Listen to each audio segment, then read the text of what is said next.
B J پی دی عوام دشمن policy اور ہندوتوا کو فروغ دینے دے اثرات پورے بھارت کے اندر نظر آ رہے ہیں۔ ریاست آسام وچ بی جے پی حکومت سن اڈانی گروپ کو سیمنٹ فیکٹری دے واسطے 81 ملین مربع فٹ قبائلی اراضی الاٹ کر کے دی ہے۔ اس الاٹمنٹ دا معاملہ گوہاٹی ہائی کورٹ وچ چایا گیا ہے، جس سن آسام حکومت کو سخت تنقید دا نشانہ بنایا ہے۔ علاقے دی عوام وچ بھی شدید غم و غصہ پایا جا رہا ہے۔ آسام دے ضلع دمہاساؤ دے گراں نیولو نکوکرو دا قریبی علاقہ سیمنٹ فیکٹری پرائیویٹ لمیٹڈ کو لیز دے اتے دیتا جا رہا ہے۔ عوام دا آخنا ہے کہ آخر حکومت سن ایک بہت بڑا رقبہ فیکٹری دے واسطے الاٹ کر کے مفاد عامہ دے اتے شب خون ماریا ہے۔ بی جے پی حکومت عوامی فلاح و بہبود دے بجائے کارپوریٹ سیکٹر کو زیادہ سہولت دے رہی ہے۔ بڑے بڑے سرمایہ داروں کو فائدہ پہنچایا جا رہا ہے اور چھوٹے کاروبار کو نقصان پہنچایا جا رہا ہے اور بھارتی جمہوریت کو بھی کمزور کیتا جا رہا ہے۔ مودی حکومت کے اتے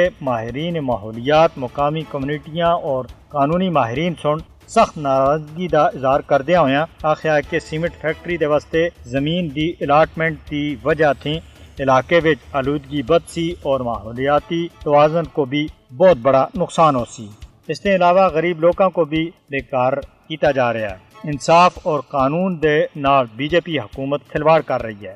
عوام دا آخنا ہے کہ مودی حکومت تے یہ اقدام پریشان کن معاشی پالیسی دی غمازی ہے۔ حکومت پائیدار ترقی کو پس پشت با کے غیر مناسب کام کر رہی ہے، جس سے عام انسان دی زندگی دن با دن مشکل ہوندی جا رہی ہے۔ 2014 تھی مودی حکومت سن بھارت وچ بی جے پی حکومت کو فائدہ پہنچانے دے واسطے امبانی، اڈانی، ٹاٹا، برلا کمپنیاں کو کھلم کھلی چھوٹ دے رکھی ہے۔